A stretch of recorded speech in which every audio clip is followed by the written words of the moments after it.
सोमा ज्योतिर्गमय मृत्योर्मामृतं गमय।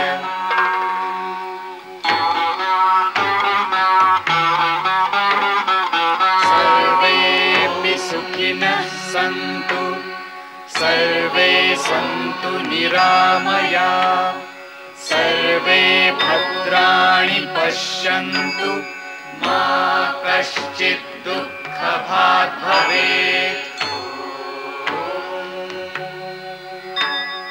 द्यौः शान्तिः शान्तिः अन्तरिक्ष शान्तिः शान्तिः पृथिवी शान्तिः शान्तिः आपः शान्तिः शान्तिः ओषधयः शान्तिः शान्तिः वनस्पतयः शान्तिः शान्तिः विश्वे देवाः शान्तिः कामः शान्तिः शान्तिः क्रोधः शान्तिः शान्तिः ब्रह्म शान्तिः शान्तिः सर्वः शान्तिः शान्तिः शान्तिरेव शान्तिः शान्तिः साम शान्तिरेधि। यतो यत समीहसे ततो नु अभयं कुरु शन्नः कुरु प्रजाभ्यो भयं न पशुभ्यः। सुशान्तिर्भवतु सुशान्तिर्भवतु सुशान्तिर्भवतु।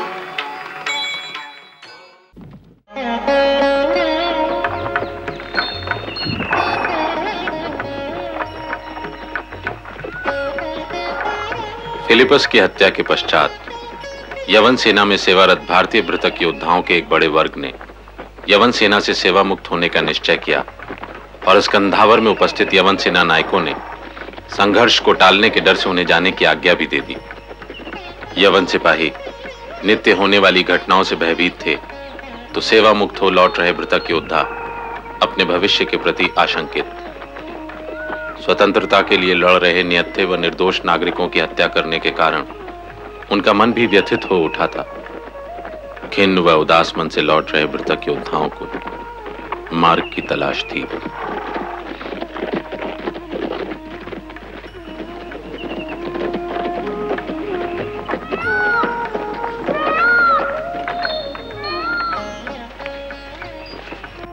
स्वतंत्रता सेनानी आ गए, स्वतंत्रता सेनानी आ गए।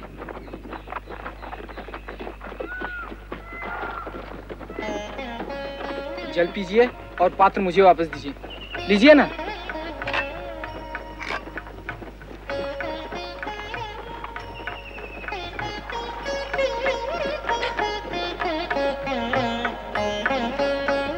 स्वतंत्रता सेनानियों, अपने गंतव्य की ओर प्रयाण करने से पहले आप इस ग्राम की ओर से आतिथ्य स्वीकार करें, यही ग्राम वासियों की प्रार्थना है। ब्रह्मदेव, आप जो हमें समझ रहे हैं वे हम नहीं हैं।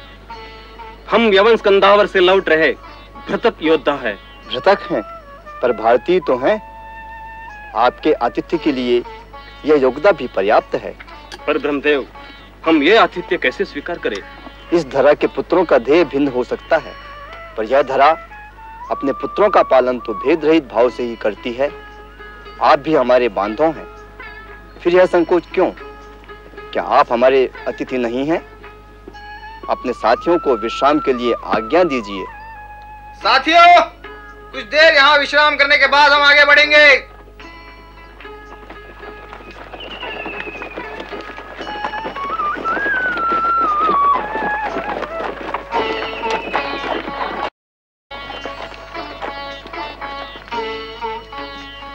क्षत्रप फिलिपस की मृत्यु की सूचना पर आचार्य विष्णुगुप्त अपनी भावी योजनाओं को कार्यान्वित करने के लिए पुनः तक्षशिला की ओर चल पड़े।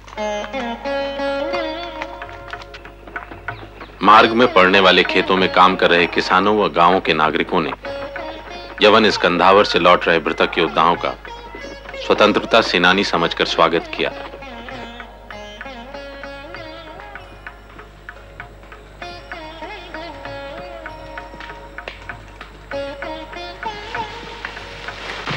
कुमार, यवन स्कंधावर का त्याग कर चुके भ्रत योद्धाओं की एक वाहिनी पुरुषपुर के निकट विश्राम कर रही है।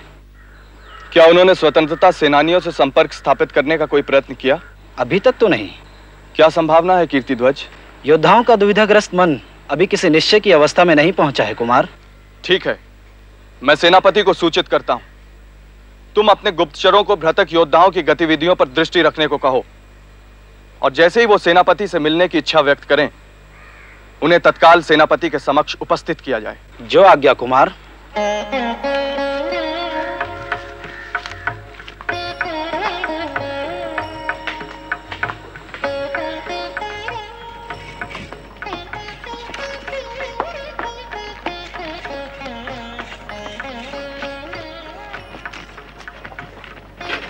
सत्य तो यह है कि हमें स्वतंत्रता सेनानियों का साथ देना चाहिए और उनसे मिल जाना चाहिए। वे चाहते तो हम पर भी आक्रमण कर सकते थे, पर उन्होंने ऐसा नहीं किया, जबकि वे जानते हैं कि हम जीविका के लिए यवनों का साथ दे रहे थे और अपने ही हाथों अपने लोगों को मारते आ रहे थे। यवन तो अभी अभी आए हैं, और कल तक तो हम किसी भी शासक के लिए लड़ते थे। तब तो तुमने नहीं सोचा था कि हम अपने ही हाथों से अपने भाइयों को मार रहे हैं। सभी स्वार्थ के लिए लड़ते हैं कंदर, सिर्फ स्वार्थ के लिए। किसी का स्वार्थ छोटा होता है और किसी का बड़ा। तो वे लोग जो हमारे सामने निहत्थे मरने चले आते हैं, उनका क्या स्वार्थ है? जीने में स्वार्थ है, मरने में क्या स्वार्थ है? यही बात तो मेरी समझ में नहीं आ रही। और यदि मात्र कारछापड़ों के लिए लड़ना हमारा धर्म है, तो हम यवन स्कंधावर क्यों छोड़ाए? कारछापड़ तो मिल ही रहे थे। शायद यवनों के हाथों मरने का भय, तो भी हम मृत्यु के भय से कब मुक्त हुए? बोलो, तुम क्यों यवन स्कंधावर छोड़ा? उन निहत्थों पर हाथ नहीं उठता मेरा। कौन तुम्हें विवश कर रहा है कि तुम यवनों के आदेश की अवहेलना करो?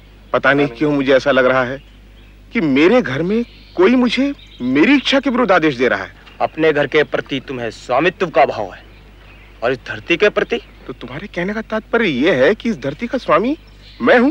और मैं हूं, और ये है, और हम सब हैं। ये धरती हमारी है। तो गांधार के स्वामी आंभिराज नहीं?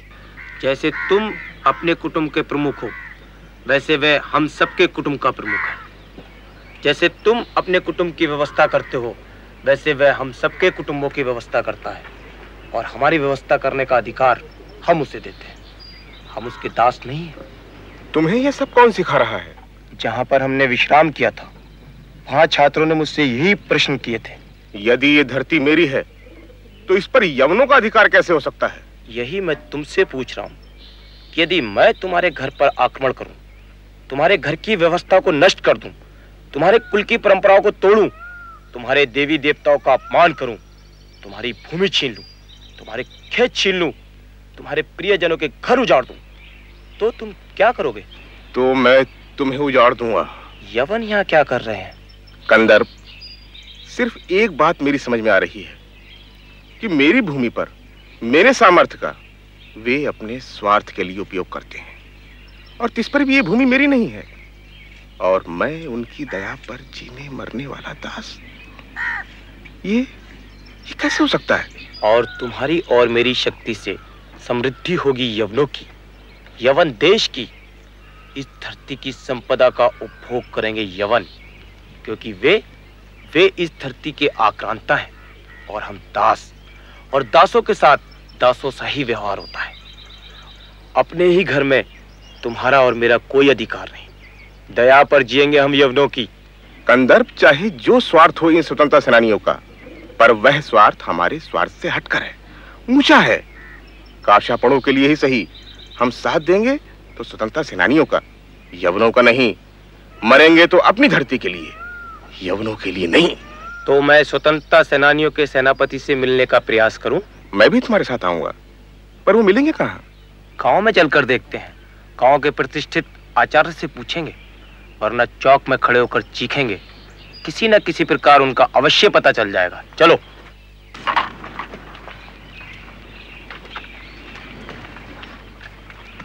आज हम यहीं रात्रिवास करेंगे। सावधान रहना, हम शीघ्र ही लौट आएंगे।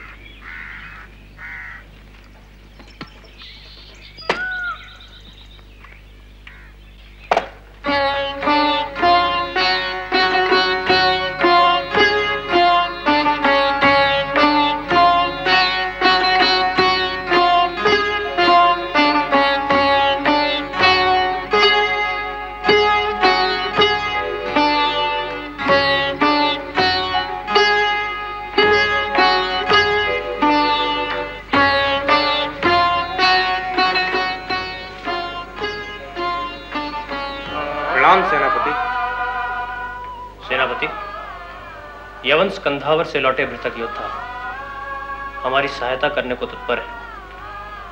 अग्रज, इनसे कह दीजिए कि हमें इनकी सहायता की आवश्यकता नहीं है। जिस धरती ने यवनों के आघात को सह लिया, वो धरती अपने पुत्रों के आघात को भी सह लेगी। इन्हें जाने को कह दीजिए अग्रज। मैं तो आपसे बड़ी अपेक्षा लेकर आया था सेनापति। क्यों? क्या यवनों का स्वर्ण भंडार समाप्त हो गया कि कारशापणों की भूख तुम्हें यहां तक ले आई? अथवा यवनों को अपने दासों के सामर्थ्य पर विश्वास नहीं रहा?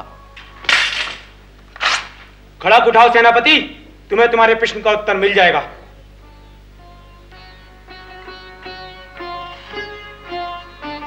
प्रतीक्षा क्यों कर रहे हो योद्धा? चलाओ शस्त्र। क्यों? निहत्थों पर प्रहार करने में लज्जा आती है? चंद्रगुप्त, यदि इसी भांति अलक्षेंद्र को चुनौती दी होती तो आज चंद्रगुप्त तुम्हारा सेनापति नहीं सेवक होता। चंद्रगुप्त, एक चंद्रगुप्त ने तुम्हारे सामर्थ्य को ललकारा तो तुम्हारा अहंकार आहत हुआ, पर तब ये खड़क कहां था जब अलक्षेंद्र ने पूरे राष्ट्र के सामर्थ्य को ललकारा था योद्धा? चंद्रगुप्त, अपने को संभालो, ये हमारे अतिथि। इसीलिए तो कह रहा हूं अग्रज कि देखो इनका नपुंसक सामर्थ्य, जो मेरे ही घर में मुझे चुनौती देने का साहस रखते हैं। पर जब यवनों ने इनके अपने बांधवों के घरों को उजाड़ा था, तब ये साहस कहां था? आज मेरी सहायता करने आए हैं, इनसे क्या अपेक्षा रखूं अग्रज, जो यवनों की दास्ता करते करते अपने संस्कार भी भूल गए। अब इतना भी स्मरण नहीं रहा कि एक योद्धा दूसरे योद्धा से कैसे मिलता है। अपेक्षा थी कि मेरे बंधु आते ही मुझे कंठ से लगा मेरी भुजा टटोलेंगे और देखेंगे कि उनके बंधु की भुजाओं में इस राष्ट्र की सेवा करने का सामर्थ्य है या नहीं। बहुत दिनों के बाद लौटे तो भी अपने बंधु से एक अपरिचित सा व्यवहार करते हो। अपने बंधु से कैसे मिलते हो योद्धा, बोलो? बहुत प्रतीक्षा कराई है तुमने, आए तो उलाहना सुनने को भी तैयार नहीं, सीधे हथियार निकालते हो। पहले बंधु के अधिकार से जो कहना था कह लिया, अब जो कुछ कहोगे एक सेनापति के अधिकार से सुनूंगा। कहो भृतक योद्धा, तुम हमारी सहायता करने को तैयार हो? हाँ सेनापति। कल तक जो तुम्हारे स्वामी थे वे यवन हमारे शत्रु हैं। मैं जानता हूं सेनापति। क्या तुम्हारी पूर्व स्वामी भक्ति तुम्हारे मार्ग में नहीं आएगी? हम योद्धा हैं सेनापति। कल तक यवनों के सिपाही थे और आज अपनी भूमि के हैं, और योद्धा अपनी भूमि की रक्षा करने का अर्थ समझता है सेनापति। सेवा धन के अतिरिक्त कोई अन्य अपेक्षा? सेवा धन की ही नहीं, उससे भी बड़ी अपेक्षा है सेनापति। क्या है वो अपेक्षा? आज से युद्ध में मरने का अवसर यवन स्कंदावर से लौटे योद्धाओं को पहले मिलना चाहिए सेनापति। इस विषय पर विचार करूंगा। सैनिक, अब तुम चाहो तो विश्राम कर सकते हो, पर कल मध्याह्न तक समस्त योद्धा अभयपुर के निकट मेरी सेवा में सम्मिलित हो जाने चाहिए। जो आज्ञा सेनापति। अब मुझे प्रस्थान करने की आज्ञा दें सेनापति। आज्ञा है। प्रणाम सेनापति। बंधुवर,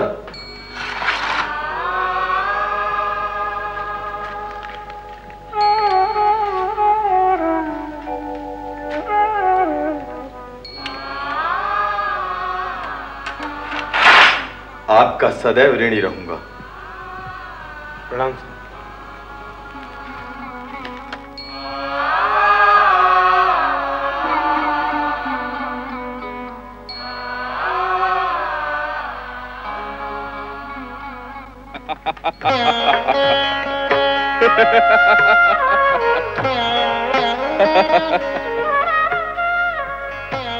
देव, मैं गिर जाऊंगी, रोकिए।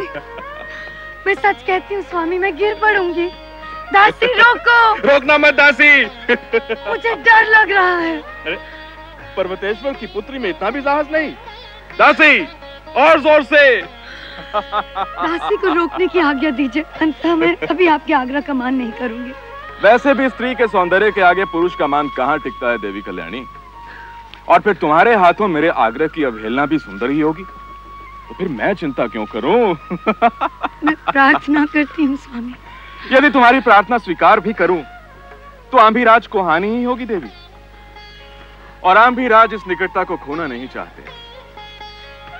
काश यदि मुझे पहले पता होता कि देवी कल्याणी झूले से डरती भी हैं, तो मैं अंतःपुर के प्रत्येक आसन को छत से लटकवा देता। प्रणाम तक्षशिलाधीश, एक महत्वपूर्ण निवेदन करना है देव, आज्ञा हो तो।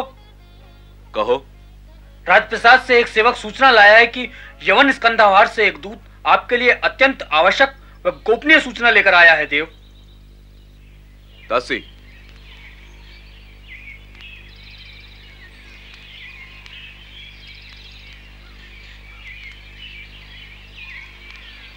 चलो कल्याणी।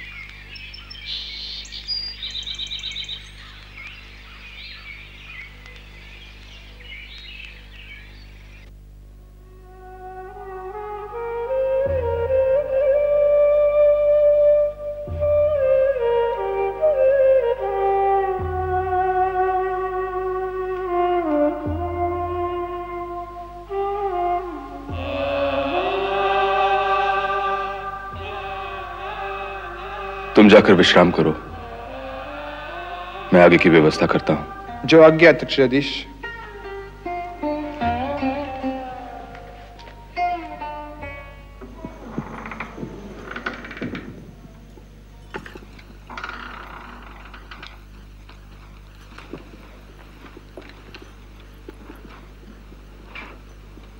क्या हुआ स्वामी? क्षत्रप फिलिपस नहीं रहे।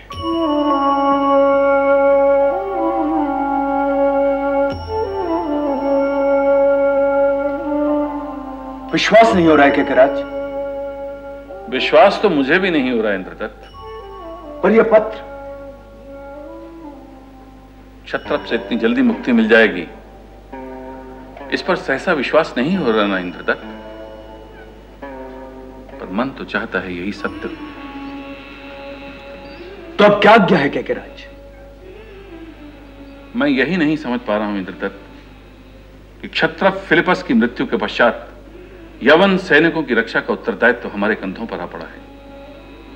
यदि हम उनकी सहायता नहीं करते हैं तो विद्रोही अवसर पाते ही उनकी हत्या करने से नहीं चूकेंगे, और यदि हम यवन सैनिकों की सहायता करते हैं तो विद्रोहियों की दृष्टि में हम राष्ट्रद्रोही हैं।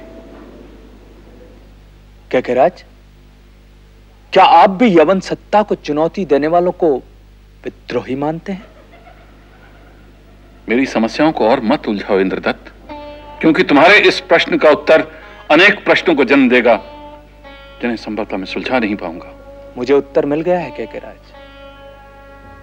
आप यवन सत्ता के मांडलिक होने के उत्तरदायित्व का निर्वाह कीजिए, और मैं कैकई के मंत्री होने के उत्तरदायित्व का निर्वाह करता हूं। इंद्रदत्त, तुम भूल रहे हो कि तुम यवनों के मांडलिक पर्वतेश्वर के मंत्री भी हो। यवनों को मैं अपना स्वामी नहीं मानता, और जब तक मेरे स्वामी मुझे कैकई का द्रोही नहीं मानते, मैं कैकई व इस राष्ट्र के हित में निर्णय लेने के लिए मुक्त हूं। कैकई राज मुझे आज्ञा नहीं दे रहे हैं। मुझे भ्रम में मत डालो इंद्रदत्त, क्या कहना चाहते हो तुम? कुछ दिनों के लिए कैकई से प्रस्थान की आज्ञा। कहां जाओगे? उसी के पास जिसके पास हमारे समस्त प्रश्नों का उत्तर है, वह जो हम सबको विवश कर रहा है कि इस धरती के प्रति हम अपने संबंधों को परिभाषित करें, वह जो हमें यवनों के विरुद्ध उठने के लिए बाध्य कर रहा है। कहीं तुम्हारा संकेत आचार्य विष्णुगुप्त की ओर ही है केकराज।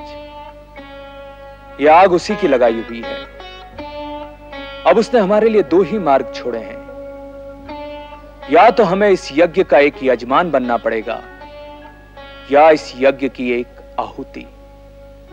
अब तीसरा कोई मार्ग नहीं। क्या वही एक हमारे प्रश्नों को सुलझा सकता है? सत्य तो यही है कैकेयीराज, यदि अब देर की तो वो हमारे लिए कई प्रश्न खड़े कर देगा और कैकेयी को अपनी खोई हुई गरिमा प्राप्त करने का अवसर भी नहीं देगा। कैकेयीराज, तुम उसके बारे में इतने निश्चित कैसे हो इंद्रदत्त? क्योंकि मैंने उसे निकट से देखा है। सम्राट उसके सत्य और ध्येय में इतना सामर्थ्य है कि उससे जल की एक बूंद को सागर का सामर्थ्य प्राप्त हो रहा है। यदि हमने उसका साथ नहीं दिया तो यह सागर एक दिन कैकेयी को भी बहा ले जाएगा। तुम्हें उचित लगता है तो तुम आचार्य विष्णुगुप्त से भी मिला। तब तक मैं यवनों की सहायता के लिए कैकेयी का सैन्य बल भेज देता हूं और अलक्षेंद्र को क्षत्रप फिलिपस की मृत्यु की सूचना भेजने की व्यवस्था करता हूं। पर आचार्य विष्णुगुप्त से तुम्हारे मिलने की वार्ता गुप्त रहनी चाहिए। ऐसा ही होगा कैकेयीराज। स्वं राष्ट्रं पालयेन्जित्यं सत्यधर्मपरायणः निर्जित्य परसैन्यानि क्षितिधर्मेण पालयेत्। स्वं राष्ट्रं पालयेन्जित्यं सत्यधर्मपरायणः निर्जित्य परसैन्यानि क्षितिधर्मेण पालयेत्। स्वं राष्ट्रं पालयेन्जित्यं सत्यधर्मपरायणः निर्जित्य परसैन्यानि क्षितिधर्मेण पालयेत्। स्वं राष्ट्रं पालयेन्जित्यं सत्यधर्मपरायणः निर्जित्य परसैन्यानि क्षितिधर्मेण पालयेत्। स्वं राष्ट्रं पालयेन्जित्यं सत्यधर्मपरायणः निर्जित्य परसैन्यानि क्षितिधर्मेण पालयेत्। स्वं राष्ट्रं पालयेन्जित्यं सत्यधर्मपरायणः निर्जित्य परसैन्यानि क्षितिधर्मेण